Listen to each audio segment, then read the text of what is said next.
민수기 14장 28절에서 38절까지의 말씀입니다.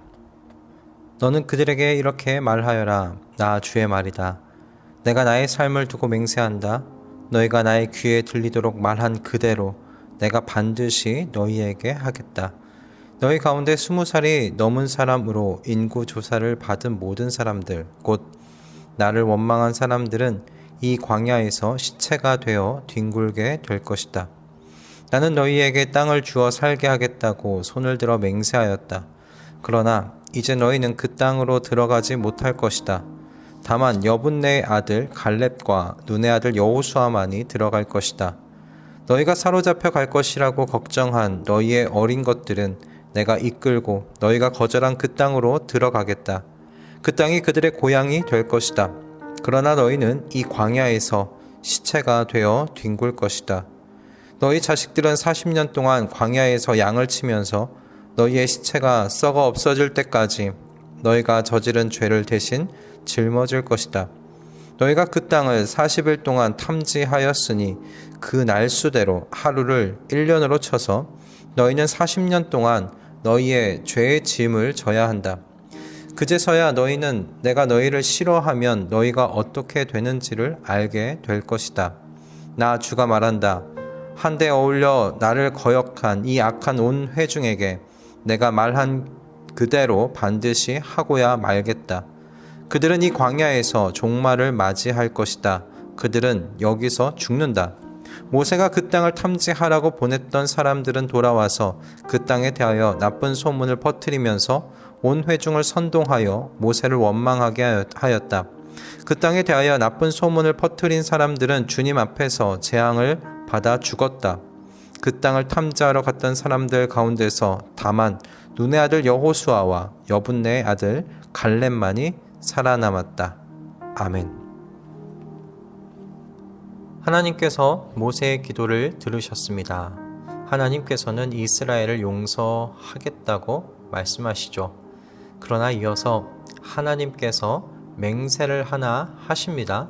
바로 하나님의 영광을 보고도 이집트와 광야에서 베푸신 하나님의 이적을 보고도 하나님을 시험하였을 뿐만 아니라 순종하지 않은 사람들, 그리고 더 나아가 하나님을 멸시하기까지 한 이스라엘 이 백성들은 약속의 땅 가나안에 들어가지 못하게 된다는 것이었습니다.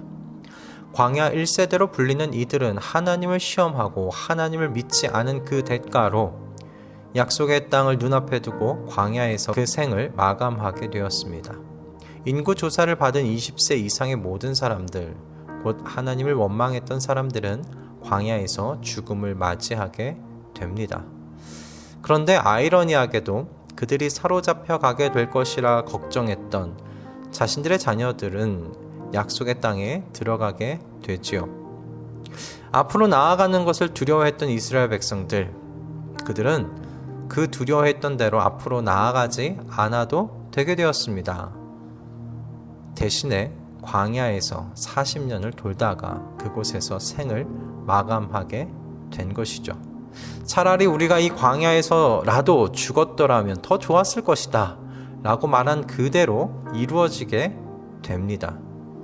오직 전적으로 하나님을 신뢰하고 따른 여호수아와 갈렙만이 약속의 땅 가나안에 들어갈 수 있게 되었습니다. 누군가는 이것이 용서가 맞냐고 할지 모르겠습니다.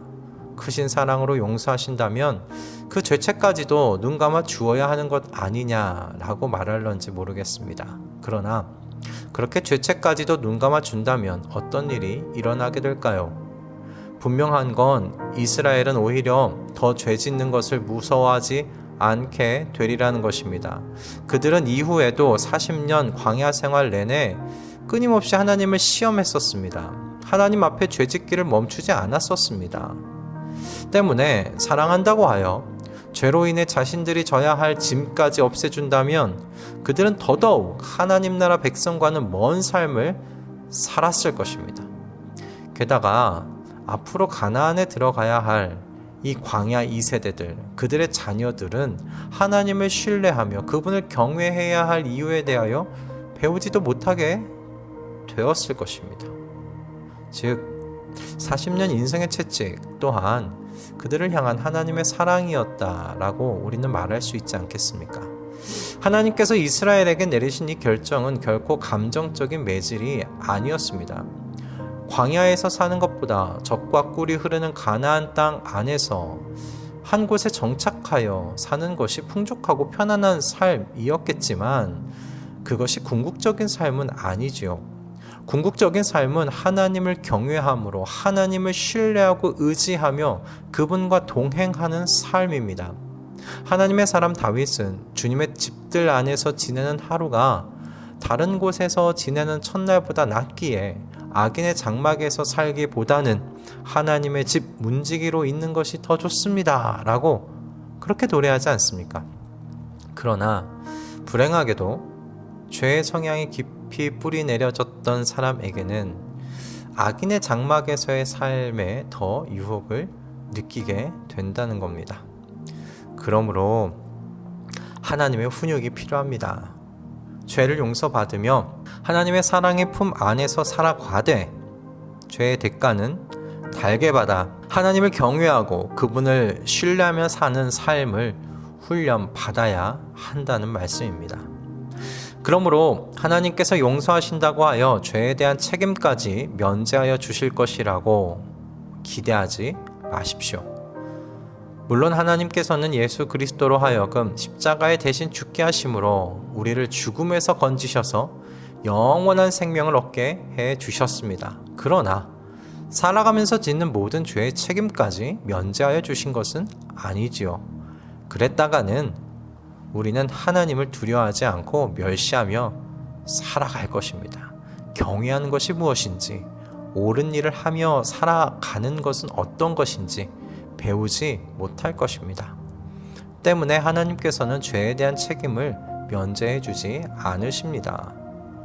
그러니 오늘 이 말씀을 읽으며 마땅히 우리가 가져야 하는 영적인 자세는 죄를 두려워하는 것이어야 합니다. 내 삶 속에 하나님을 멸시하는 행동은 없었는지 돌아보고 하나님을 신뢰하지 못하여 그분의 약속을 쉽게 믿지 못하는 나의 불신앙적인 마음의 태도는 없었는지 살펴보는 것이 되어야 할 것입니다. 저는 오늘 말씀이 죄의 성향이 남아있는 우리 모두에게 주시는 말씀의 백신이라고 생각했습니다. 말씀의 백신을 감사한 마음으로 기꺼이 맞으셔서 하나님을 신뢰하지 못하고 그분을 멸시하는 삶의 모습이 우리 가운데서 완전하게 사라져가는 우리 모두가 되기를 바랍니다. 죄의 대가를 치르지 않은 채 풍족하고 편안하게 사는 삶이 여러분 복된 삶 아닙니다. 광야를 지나더라도 하나님과 함께 걷는 것이 복된 삶입니다. 여러분 사사기를 보십시오. 젖과 꿀이 흐르는 약속의 땅 가나안에서 하나님을 멸시하며 하나님을 신뢰하지 않았던 광야 2세대들의 후손들, 그들은 평안과 안식과는 먼 삶을 살게 되었습니다. 늘 불안과 염려 속에 땀 흘려 얻은 열매들을 이웃 민족들에게 빼앗길까봐 노심초사하면서 사는 불쌍한 인생들이었습니다.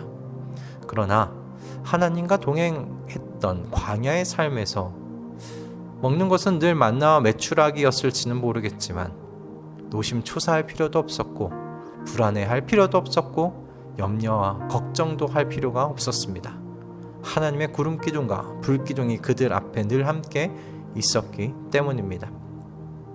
죄의 대가를 하나님께서는 치르게 하실 것입니다. 그렇게 우리를 죄의 유혹 속에서 잠들려고 할 때마다 깨우셔서 주님의 구름기둥과 불기둥을 보며 주님을 따라 살아가도록 인도해 주실 것입니다.